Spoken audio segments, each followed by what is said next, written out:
Ukážem vám, ako svieti moja powerbanka. Tu nás sa zapína powerbanka. Teraz vám ukážem UV svetlo.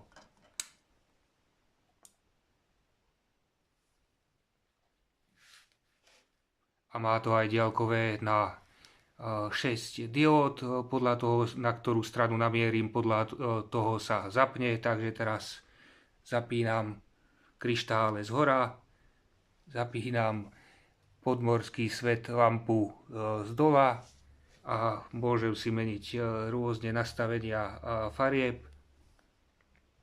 Keď to celé vypnem, tak to fosforovo svieti, tu na pod tme to vidno oveľa lepšie. Teraz aj keď vypnem UV svetlo, tak to ešte stále asi hodinu svieti.